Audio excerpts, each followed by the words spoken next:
You're reading for us today from You May Kiss the Duke. Is there anything about this book or the scene that you want to clue us into before you start the reading? Sure. I'm holding up the book. This is my sixth book. It came out about 2017 or 18, I believe. It's sort of smack dab in the middle of my career. And I like to read it when I am asked to read aloud because it just has scenes in it that really lend itself to dialogue, which I think is really fun. This book is part of a series where three friends that are women marry three friends that are men, which is something I will never do again. But it sounded like a good idea at the time. And the three women are best friends. They live in the countryside and they want to move to London, but they can't because they're single women. So they think if we marry, we'll have the freedom to be in London, but they don't want husbands. So they trade their dowries for men that are not going to be around. So they're looking for like gentlemen sailors, sea captains, that sort of thing. And they advertise for these guys. And this is and then ultimately, they fall in love with these sort of conveniently arranged, advertised mail order husbands. And this is the third book. And the reason this woman wanted to move to London is she's being beaten by an uncle who inherits the house that she lives in with her family after her father dies. And so the third friend who wanted to do this sort of dowry trade, sea captain, gone all the time arrangement, agreed to marry her because he never planned to get married. He needed the money, and it sounded like a good way to help this woman out because when he first meets her, she was being beaten by her uncle. And he's this like avenging vigilante spirit. And so he agrees to marry her and then sail away. And they really only see each other a couple of times a year to trade mail. However, she writes books, and as part of her research writing books, she discovers him in a hospital morgue, his body. He has a very distinctive tattoo on his arm that she saw the day they got married, just peeking out of the sleeve. And she was walking past this hospital morgue on other work 4 years after they had been married, but really estranged. And she thinks that looks like my estranged husband's tattoo. And she investigates further, and it's him. And she investigates further, and he's actually not dead, and he's piled in this morgue. So she hauls him home and she starts nursing him back to health and consciousness. And ultimately, he had a stab wound that was infected, and some really slipshod care put him in the morgue because he was presumed dead when really he was really almost dead. So the tropes here are what I call Florence Nightingale. She's nursing him back to health, and she's a terrible nurse and actually not really that very nurturing or caring and little grossed out by blood. And then also convenient marriage. And then there's a class difference because even though he's become very rich as a sea captain, he started out, his mother was a prostitute, which is alluded to in this scene, and he really rose up through society. Anyway, so that is the setup. In this scene, which originally I thought I was going to read an earlier bedroom scene where he first awakens and he realizes he's in her care. But when I was preparing, I decided to read a scene where she's in his room, he's in the bed, he's bedridden, he's much better, but still bedridden, and she's asking him about his tattoo. And that's where the scene picks up. And so that is where I will start reading. Women had been asked to touch Stoker's tattoo for as long as he could remember. It elicited a thrilled sort of reverence from every female, from rescued prostitutes to old grandmothers to little girls. He'd gotten the damn thing because it alarmed him to be mistaken for a gentleman. Imagine his surprise when so many females were invigorated by the notion of what a gentleman was not. Now he was given no choice but to offer his arm to Sabine. He'd watched her reach out, watched her trace his first one finger, then five fingers. When she'd slid her hand around his bicep, he'd stopped watching and closed his eyes. For the first time since he'd regained consciousness, the burning pain in his side left him. The earth shrank to her cool caress. Am I hurting you? She asked softly. No, he thought, but he said yes. How? She demanded. How is this hurting you? He thought, by killing me, by teasing me, by offering me something that will not happen. And he said, this cannot happen. What cannot happen? She asked. Her hand was gentle on his bicep. Slowly, she began to fan her fingers out, a feather-like touch of unfolding sensation. Stoker cleared his throat. You were curious about the tattoo, and now you've seen it. She looked up, trying to read his eyes. He leveled her with what he hoped was his most intimidating scowl. Stoker, she asked, Do you feel like I'm taking advantage by touching your arm when you've asked me not to? I should never want to take advantage. Sabine, he began, struggling to find the correct words. You cannot take advantage because the benefit of you touching my tattoo or my arm or any part of me would be entirely mine. So you needn't worry about taking anything from me or a misbegotten balance of power. Really? She looked confused. The only gain? Because I quite liked it too. You're very strong, but you're also very controlled. It's intriguing. I can't say why I want to touch you so much, but I do. She stroked him again with her fingers. What are you doing? He rasped. I don't know, she said honestly, swiping higher, nearly to his shoulder. May I speak freely? He asked. It was a reasonable question that came out in broken, cracked terms. Can you? He narrowed his eyes, and now she would be coy. Without thinking, he reached up and snatched her hand, trapping her fingers against him. Madam, he spoke quickly, lowly, a confession.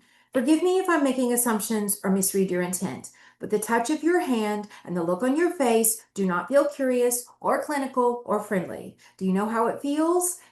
It feels sexual. There, he'd said it. He'd meant to shock her with bold, coarse talk. He doubled down. Do you know what that means? The cream of her skin turned pink and her beautiful lips opened in a pouty O. Slowly, she shook her head. Tell me what it means, she asked. Then boldly, confidently, she moved her hand beneath his, wrapping it around his forearm. Stoker's vision shrank to her fingers. Sensation frothed beneath the skin. Of course she would make him bloody say it. Are you a virgin, Sabine? He heard himself ask. It didn't matter, it wouldn't matter, but it would inform what he would say next. His mouth went dry. He wondered if he would manage to hear her answer over the pounding of his heart. Of course, she said. Stoker was pulled under with a wave of relief. Of course, he repeated. He paused, picking around the chaos in his brain for words that might safely end the journey on which they'd somehow found themselves. At the risk of explaining something you already know, he began, sex, when you have it, is transactional. Is like a transaction. A transaction? She repeated, this as if he'd said, sex is like a garden rake. Yes, he said, sex is something to which women consent in exchange for something they require, such as money or protection or respectability or even a child. Sabine scrunched up her face in distaste. Is that what you believe? Sabine, he sighed, I, perhaps more than any man alive, have seen the beginning, middle, and end of every facet of human desire. This isn't an opinion. It is what I have known since I could hear my mother at work across the room while I was meant to be asleep on the floor. Sex was a transaction into which she entered again and again until it killed her. I have rescued countless girls from the similar fate. I have seen it dressed up in luxury and diversion and flower-trimmed romantic trappings. I have also seen it reduced to minutes, nay seconds, against alley walls. But every time I have seen the same basic trade, a man's pleasure for some payment to a woman. It troubles me to assume so much and offend you with my bluntness, but it cannot go unsaid. I hold you in too high esteem to enter into any such transaction with you. He looked away, unable to hold her gaze. It was too much to hope that she would flee from the room. It was too much to hope that she would slap him. Was it too much to hope that she would say, very well, I'm grateful to finally know the truth of it? He glanced back to her.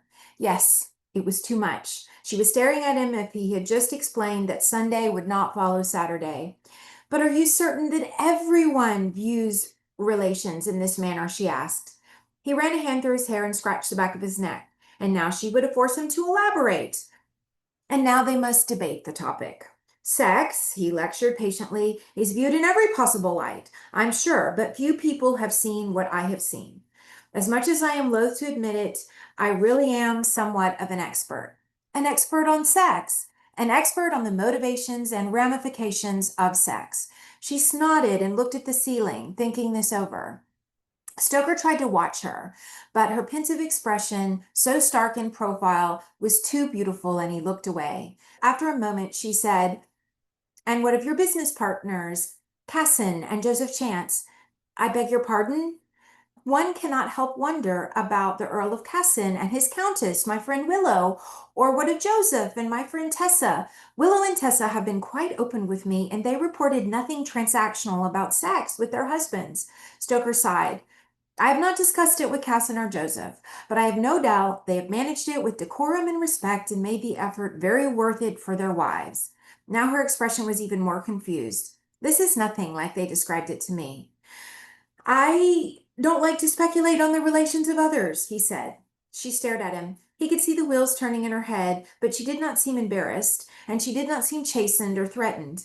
Now she said, and so you never engage in the transaction of sex? I mean, you yourself? And now I will expire, he thought. Sabine, he pleaded. What? Surely you cannot mean to demand that I reveal my virginal state, but refuse to discuss yours. I am not a virgin, he said quickly, praying this was enough. And you are racked with guilt because of the advantage you've taken of the women in your past? Is that it? It all began so innocently. She wished to touch your tattoo, and then it spiraled into fantastical sex for you, not for her, because she only wanted to touch your tattoo and then earn some reward. Sabine, he groaned. I want to know. You've been so gracious to educate me, and now I'm captivated, and I want to hear all of it. Sex with me never begins innocently, he said. He couldn't look at her. He stared at the paper in his lap. From the corner of his eye, he saw her agitated posture perk up. Her full attention, of course. So you pay for this non-innocent sex, she theorized. No, never, not in as many words. If you must know. Oh, I must know. Stoker squinted at her, working to string words together that would end this. He sighed heavily and said, the women I have taken to bed have all been carefully selected to require nothing, expect nothing, and want no part of me after I've gone. They are generally widowed or older or both. They are independent beyond traditional standards for most women. That is, they are so privileged in rank or wealth, they do as they please. And so the transaction is. I cannot say exactly. It's never been an ideal arrangement. These interludes haunt me, actually, and the reason for this entire excruciating conversation is to avoid anything of the sort for you. You will not be haunted, and I will not have the sin of defiling you on my conscience. We made this deal from the beginning. He glared at her. She looked back with a pensive expression. So you really do find this conversation excruciating? Yes. Well, I quite like it, she said.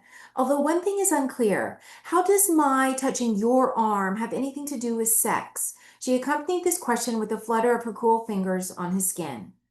Stoker's body surged in response, and he made a pained, growling noise. This is what I said from the first, Sabine. You cannot run your hands up and down my arm. You cannot caress and lean in and look at me with wide-eyed, bloody wonder. You are too innocent to know it, and I cannot fathom what has come over you, but this is how sex begins. No man could withstand it, least of all me. I'm sorry. Sabine crinkled up her nose and fluttered her fingertips again. And what if I wish to challenge your theory that sex is always a transaction or an exchange? What if I'm to say, this is not what I've been told at all? Then I would be forced to say that you know virtually nothing about it. And I know quite a lot, actually. And I'm sorry. Sabine sucked in a breath, a flash of anger deepening her fingers. I detest being told that I don't know something, even if I don't. Well, you don't, and it's a gift. Be glad you don't know. She was shaking her head. Tell me I have something to learn. Tell me I'm wrong, but please never say, I don't know anything about it. It's infuriating. It goads me on, actually. She closed her fingers around Stoker's arm and he ground his teeth. Do you know what infuriates me? He gritted out. Being bloody taken by surprise, being unprepared, casting around for a solution to a problem that I could not have anticipated, and your sudden interest in my bloody tattoo and your hands on my skin and asking provocative questions about sex has taken me wholly off guard. So forgive me if I've not been gracious or articulate or clear. You've consistently claimed to want no part of any man, myself in particular, and yet your hands are everywhere. Come now, said Sabine. Everywhere? Was she teasing him? Could she not see the loosening grip on his self-control? Look, she said, I'm sorry if you're surprised, but maybe I'm surprised too. I've not given your tattoo a second thought until now. I've never thought of touching you, and certainly I had no intention of discussing sex. You were the one who, her voice had risen. She was sucking in air to speak, but now she stopped. She blinked. She let out a breath and leaned in. Actually, she told him, that last bit was a lie. What? Thought Stoker. This sounded like a trap. What if, she went on, I tell you I am interested in touching your arm and your shoulder and leaning in and giving you. And here she paused and Stoker's heart stopped. A kiss. What if I tell you that? Stoker's brain went completely blank. He saw only white. His last useful thought was of whipping off the covers and staggering from the room, down the hall, and into the street. Sabine, no, he managed. I hate being told no, she said defiantly.